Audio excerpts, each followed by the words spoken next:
Again, we're back here at the Atlas Energy Gallery, second day of the induction celebration. The first day for a guy who has done so much for Louisiana, so much for his fellow citizens, and so much for his teammates, Andrew Whitworth. We're happy to have Andrew here, and his family will be here tonight and tomorrow. And what we'll do is the same thing we did yesterday, is have a nice press opportunity. Gents, I'll ask a lot of questions. If anybody else has a question, you're more than welcome to contribute as well. Andrew's career is remarkable. When you can say you've won national championships at 3 levels of football, 2 at West Monroe, 1 in 2003 at LSU, and a Super Bowl championship with the Rams. Can you draw up ending a career any better than he did? Well, I don't think he drew it up, but it sure worked out that way. Man of the Year, the Walter Payton Award on Thursday night, and walk off the field, Super Bowl champion on Saturday. Pretty good. Now, the drawback is that sent him into the TV business, and he's got to put up with this Harvard quarterback now. And if you haven't seen or heard their podcast every Tuesday, it is high entertainment. And you never know exactly what they're going to do, but it's going to be captivating, and you're going to laugh. Multifaceted guy, certainly the first ballot Hall of Famer in the Louisiana Sports Hall of Fame, and we are honored to have Andrew and his family. Y'all, Andrew Whitworth, Louisiana Sports Hall of Famer, and you're seated in his Hall of Fame cap. This was quite a scene yesterday. It was hung right next to April Burkholder's. Oh yeah, I bet it's the same size. Yeah, exactly. We were confused. Same size, sure. So just tell us. Thank you very much. What this means to you. Oh man, obviously it's a humbling honor just to stand, kind of think about Louisiana and really the part it played in my career in sports and in my life in general. I'm married. Melissa Whitworth, who's from Ruston, Louisiana. I was a former Miss Louisiana. And, we had all 4 of our kids here except for one. We always say captain. The last one was born in Cincinnati. But we lived here for part of my career as well. And so this state, when I look back and think all the way back to Monroe and West Monroe, Louisiana, where I was born and raised and played for West Monroe High School and even Washita Christian and junior high. And spent a lot of my life with my grandparents in Bastrop, Louisiana.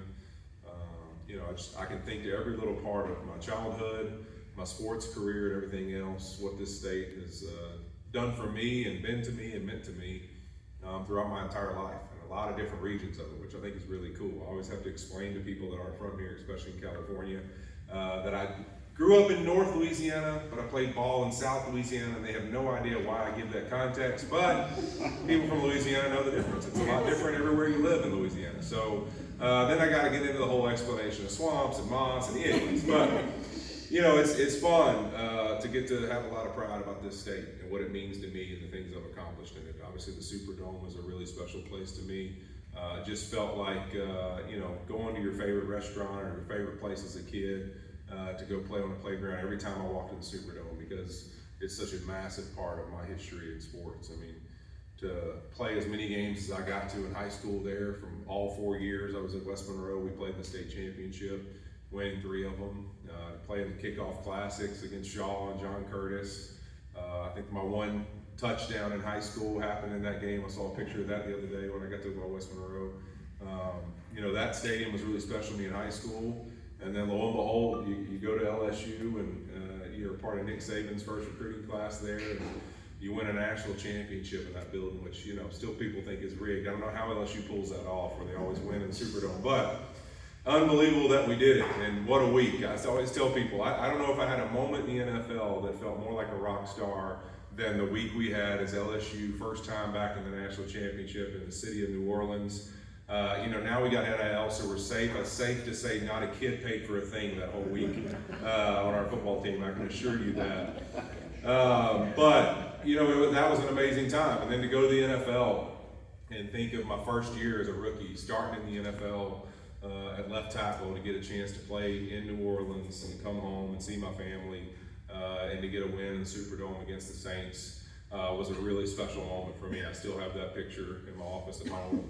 And then many, many years later, controversial at best, but to win an NFC championship there, to really say, hey, listen, not only have I had a chance to win a national championship at every level of sports, but I've had a chance to win a championship at every level of sports in the Superdome. For a Louisiana kid, I don't know how I could ever dream of that scenario. And I think that's something I think about more than anything else. And so when I look at my career, obviously winning a Super Bowl was amazing. Walter Payton Man of the Year is something I don't know if I'll ever, quite be able to take in for what it meant to me, because there's so many people that were involved in that, so many, just emotional moments. But there's some really cool ones that involved a lot of things, but probably the success I had in this state, the moments and memories I created are what are most special to me. So this honor to me means a lot because of that, because of the pride I have in this place and its people and our culture. So thank you. Next question. So Andrew, let's drill down a little bit on the West Monroe experience. And like you said, it goes back to Ouachita Christian Junior High School. I love the fact that in Jake's story, you stressed playing different sports and how that helped you ultimately become the player you were in football. So your development, did you just from the start say, hey, I'm going to be a football player and I'll play these other sports? Or did you say, I'm going to try all these sports and see which one I'm going to like? Yeah, I think playing multiple sports is one of the biggest things parents miss today with youth. We see it, this overuse injuries and everything else across sports. There is no question that I relate my ability to play tennis as a young, my dad was an intramural tennis player, so I played a lot of tennis growing up.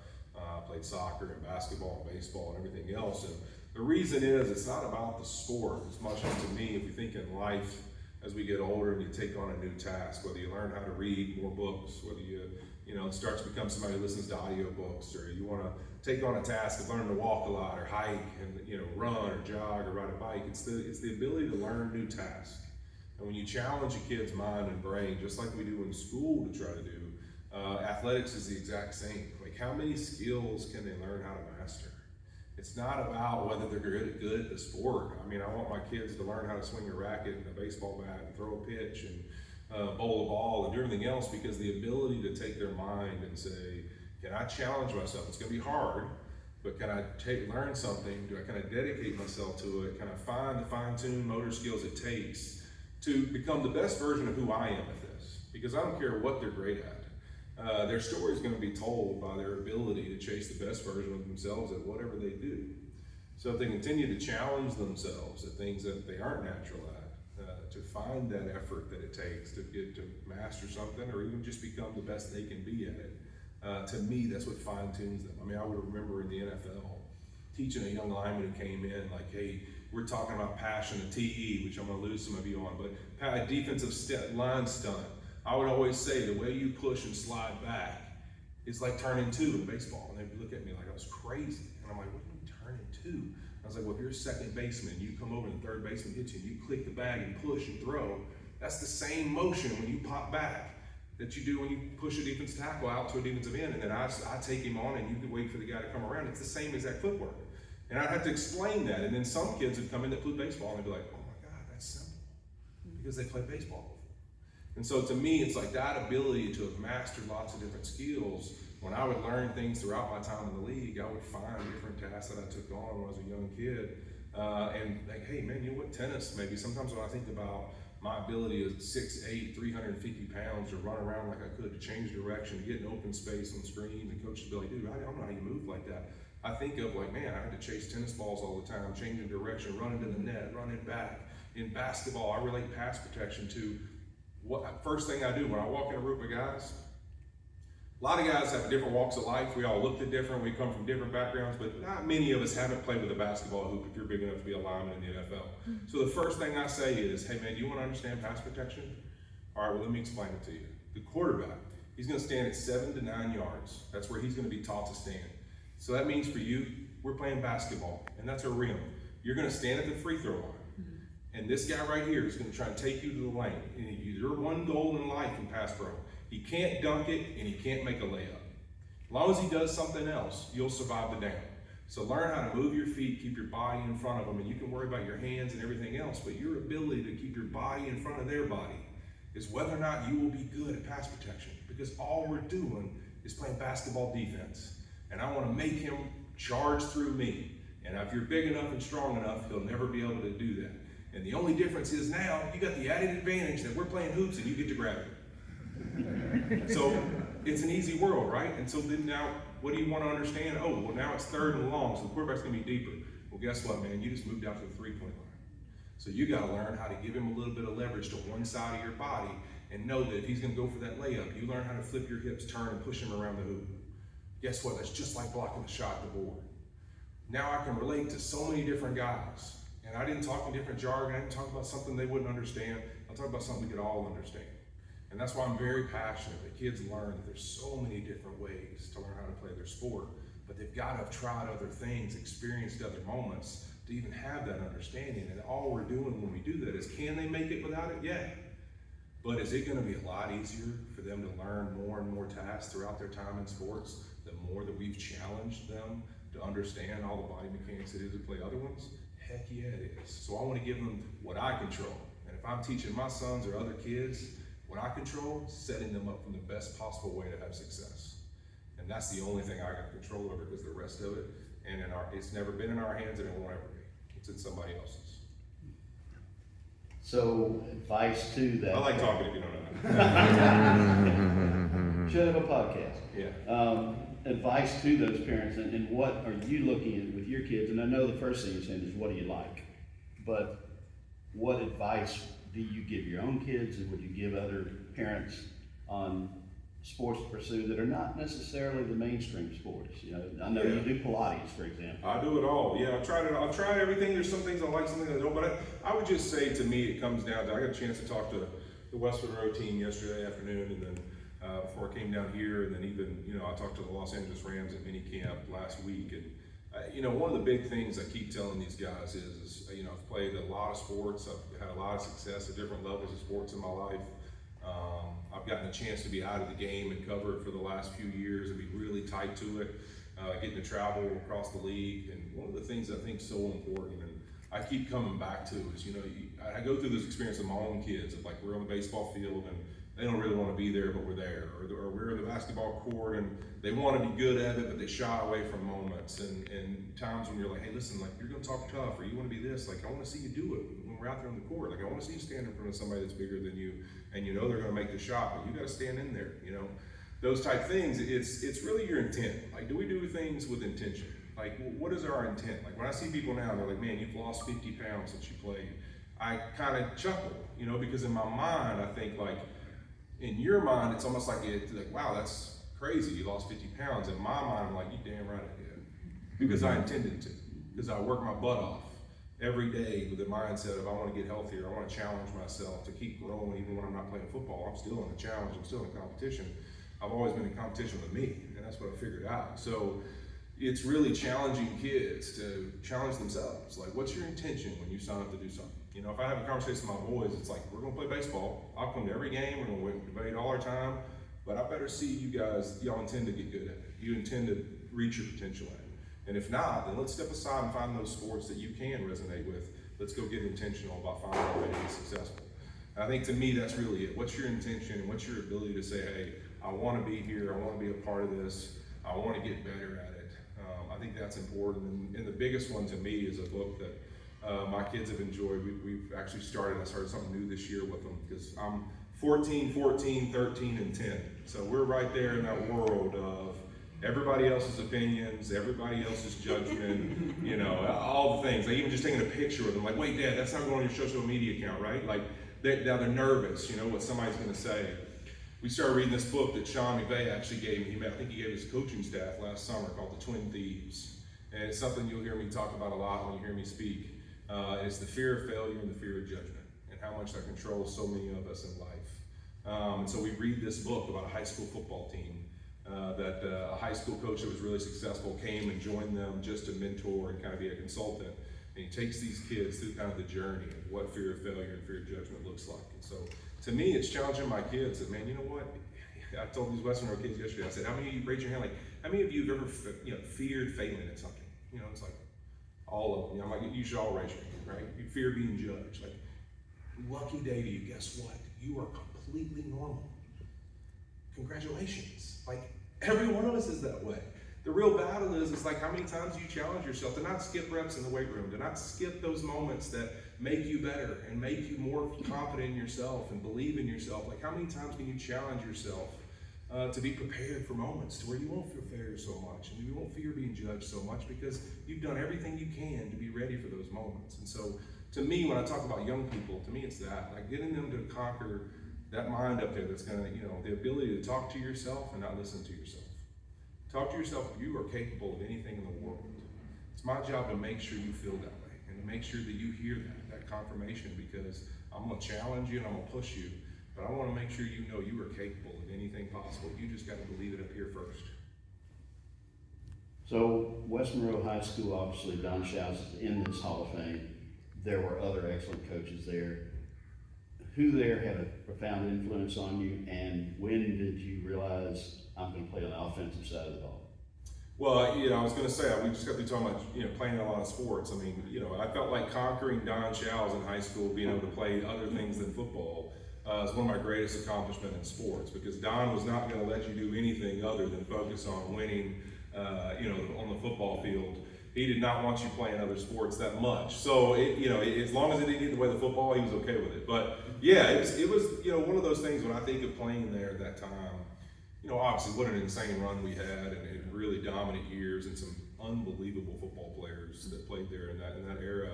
But I think there's a number of them. I mean, for me, Don and I always, one of the most successful coaches ever, an unbelievable football coach, but we had our times, right? I mean, anybody that's ever played for Don, he's either hung from your face mask or screamed at you. I think we talked about it earlier. That's the only way you knew that he cared about you.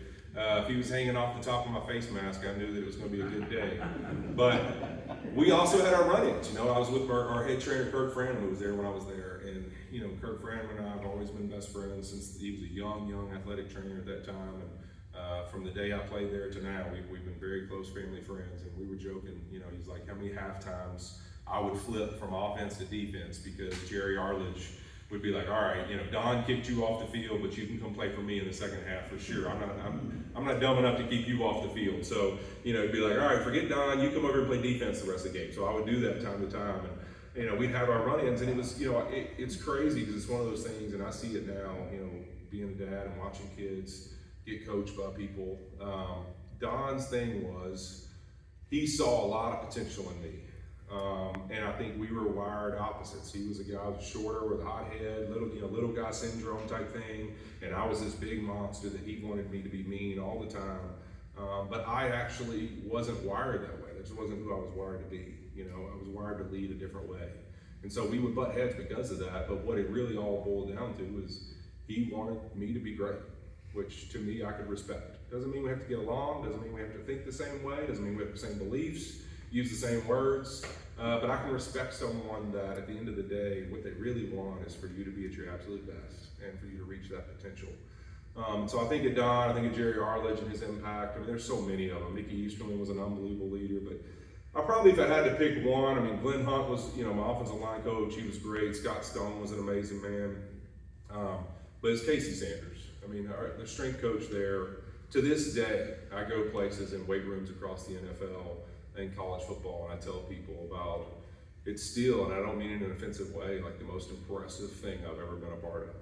Our time at West Monroe High School, when you're talking about, now that I look at my kids, and I go kids from 13 to 18 years old, and some 19, to line up in single file lines and call roll call and to do things the way we did it, lifting in racks, and him to do it all off the top of his head and name and number. Like at that time we didn't even know, just boom, boom, Smith, Whitworth, 125, Anderson, flip, boom. And he would just walk down the line, and everything was so on all the time. And it was like just military style in that sense that you didn't even realize how impressive and in control he was. And you were scared to death of him, and he never said a word. He was never mean or anything. He just never talked.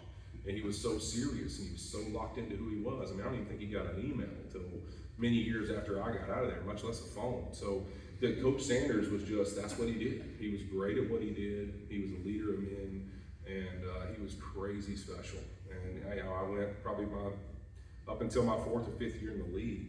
I still went every offseason and trained with him until I probably had done well enough to have the money to start paying for my own training and kind of, started having kids, so I wanted to stay where we were living, those type of things. But up until that, it was like, man, run to Coach Sanders and let him pour his knowledge into me and get me right, 10 years after I was playing there. So I Casey was without question to me, outside of probably Jerry and Don, the biggest reason why West Monroe was as successful as it was for that time. Makes sense.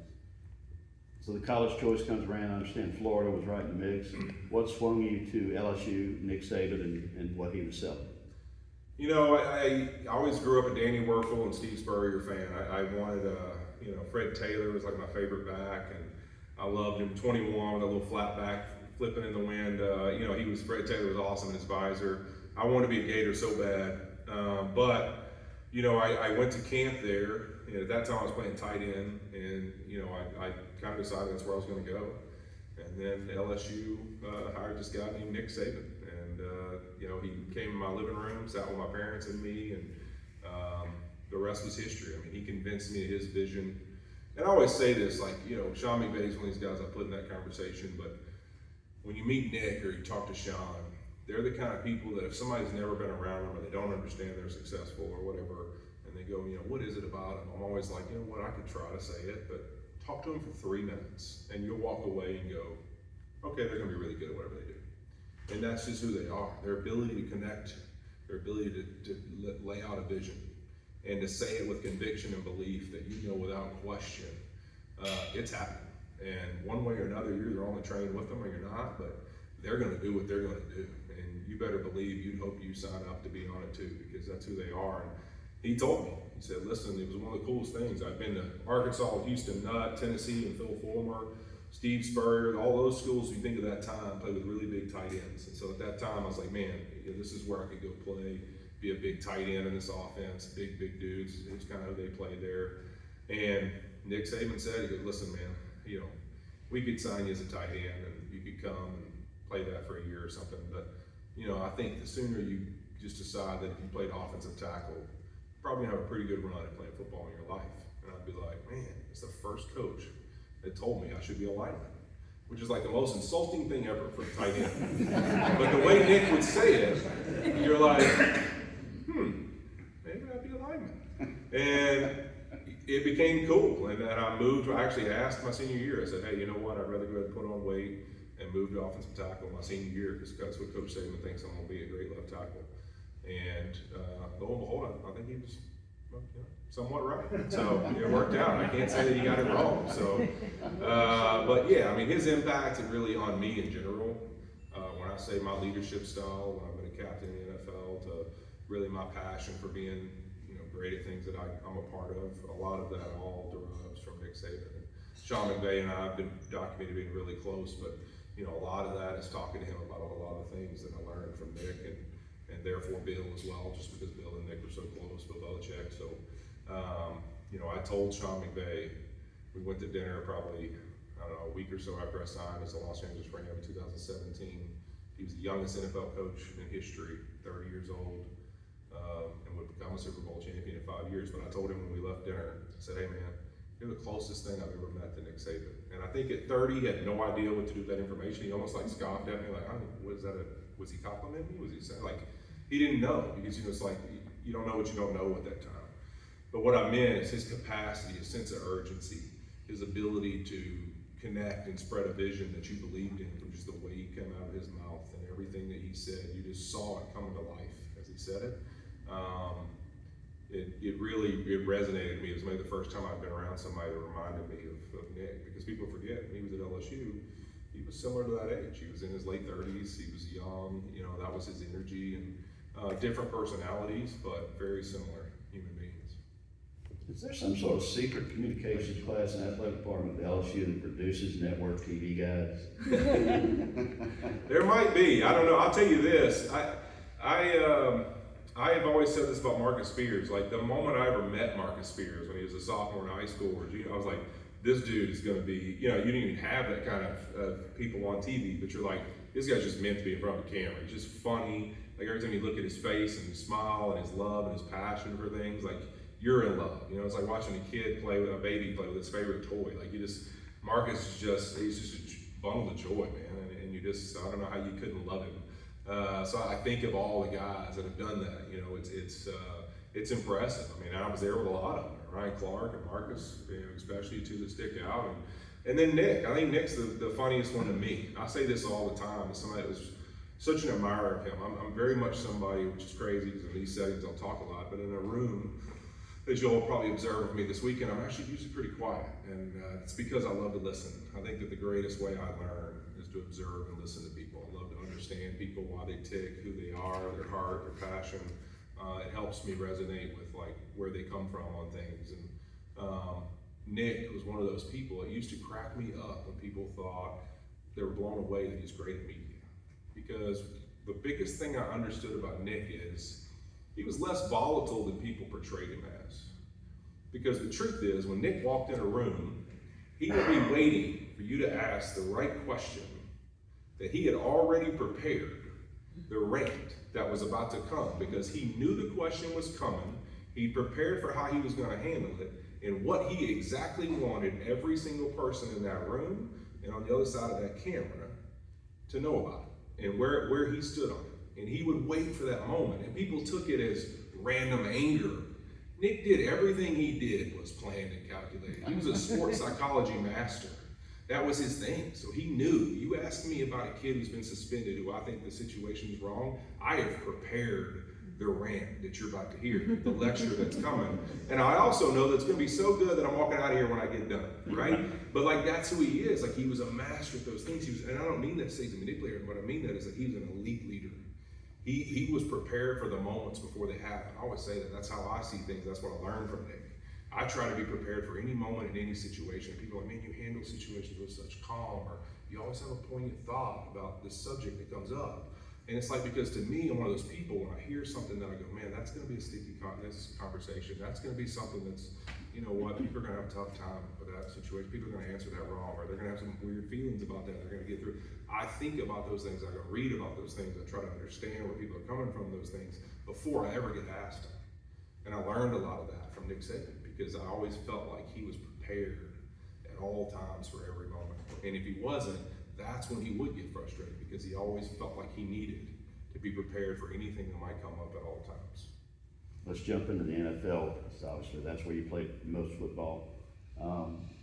Cincinnati, AFC North, Marvin Lewis, and some good people, but just never got it done there. And I know, I remember how passionate you were in your later years about, my clock's ticking, we need to do things, and then you had the opportunity to jump to the Rams. Tell us about your NFL experience in Cincinnati and your reaction to moving to Los Angeles. Yeah, obviously an emotional time to leave, but when I think about those years in Cincy, that's not even part of the story. I think of an 06 getting there and leaving in 17, and really the fact that for almost 20-something years before that, I mean, they had one winning season, you know, until their time really in the early 90s when they were successful. And so just how bad things were at that moment, and what an amazing job and what an amazing leader Marvin Lewis was in that time. I mean, I don't think there's enough respect given for how successful he was there with how many things that were against him, you know, and from a scouting department situation to how they ran as an organization at that time.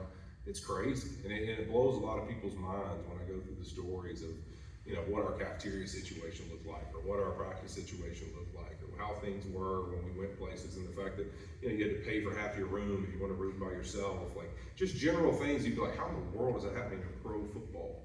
You know, and there was a lot of things that you just wouldn't have expected, and Marvin tried to just take them all on. And I thought at times he was just overpowered a little bit in the sense of there's just too many things. You know, I think that's why you see so much in the NFL today, where there's so many different positions in a building, because there is so many things nowadays in this game that need to be handled a lot of different ways. It's just too much to put on one person. And I thought Marvin did everything he could to handle it all, and then he needed a lot of us to have these moments to lead around him. You know, and I think of my time in Cincy. We had some great success. We had some great bounce backs and moments. We just never won in the biggest moment, and that's in those playoffs when, you know, it's win or go home. We just never seemed to find a way. I mean, even in moments that we had won in the playoffs and we had great situations, we gave it away at the end. There was some sticky situations, and it's been well documented. You know, I'm very prideful of winning a bunch of division championships, to winning a lot of games, and I used to always say this, like, you think of the difference in that market and others. Like Andy Dalton and Tony Romo, if you could look at their two careers, careers. Andy Dalton won more games than Tony Romo did during their same exact time. But nobody knows who Andy Dalton is, and they all think Tony Romo was like an awesome quarterback who just got let down by the Cowboys for not winning a Super Bowl. But like, that's crazy. The truth is, Andy Dalton won more games in Cincinnati. Cincinnati was more successful than the Cowboys were during that era. But that's not what we perceive because it's a small market. You know, you look at Willie Anderson. He's still struggling to try and get in the Hall of Fame. He's the greatest right tackle without question in the game of football. But it's going to be a struggle for him to get in the Hall of Fame just because that was the market and that was the media there. And they got overpowered by bigger markets. And if you just watch football and you just check stats, Willie Anderson should be in the Hall of Fame before a whole lot of other guys were in the Hall of Fame. Like Joe Thomas, one of the greatest left tackles ever played game of football. Willie Anderson was just as good as a right tackle, and Joe Thomas was their first ballot, right? Like, it's crazy to think, when did Joe Thomas win? Nothing. Absolutely nothing, right? But we excuse that because the media changed during that time, right? There was a whole different media market at that time, with social media and everything else that got to tell Joe's story. Joe's an amazing football player. I don't say that to take anything away from him, but Willie was too. He just didn't have the backing that, you know, those guys had in this era. If he lived in the social media era, Lord, we'd still be talking about how great Willie was. So, you know, I look at that and you know that that's the stress that some of those guys lived under at that time, you know, and it was a challenge. So you had a lot of things like that where you had a lot of great football players that just didn't get the recognition that they deserved, you know, and it's unfortunate. But I think that they're playing catch up now. I mean, I love that the Blackburn daughters are involved and have done a great job there. I'm happy for them. You know, my exit in Cincinnati was a rough one, but it's life. You know what? It's given me a great opportunity to teach my kids and other athletes that, you know what, life doesn't work how you draw it up, and you got to adapt. You know, that situation in 2015, you had a really successful year, and I went to them and just said, listen, I'm 30 years old, 32 years old, whatever it was, and I think I'm gonna play longer, and I would love to extend my time here. And they kind of said nothing, which was kind of part of the course there. So it was like, all right, so no communication back, great. And so then that got done, and we went to the draft, and I'll never forget being at the Kentucky Derby with some friends. And night one of the draft, they drafted a first round and a second round left tackle. I kind of felt like that was my answer. So that pretty much summed it up. How we were gonna, I thought this is how the next year is gonna go. All right, so I'm done here.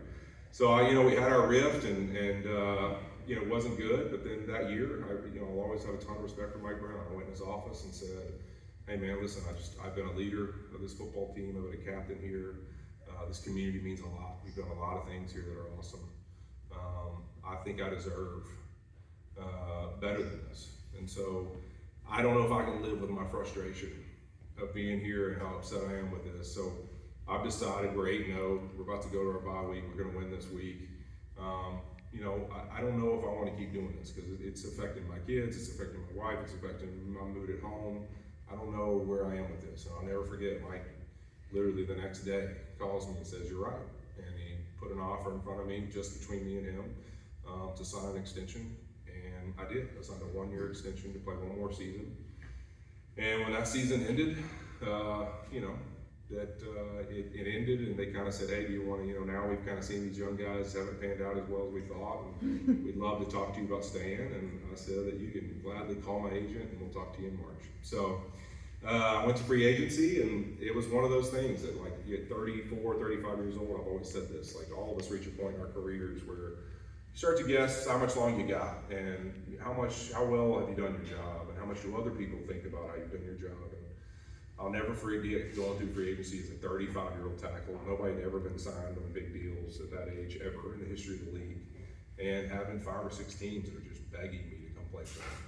And at that moment, it was like, you know what, like, this is what I've been wanting. I wasn't wanting somebody to want me there and to want me to come be me.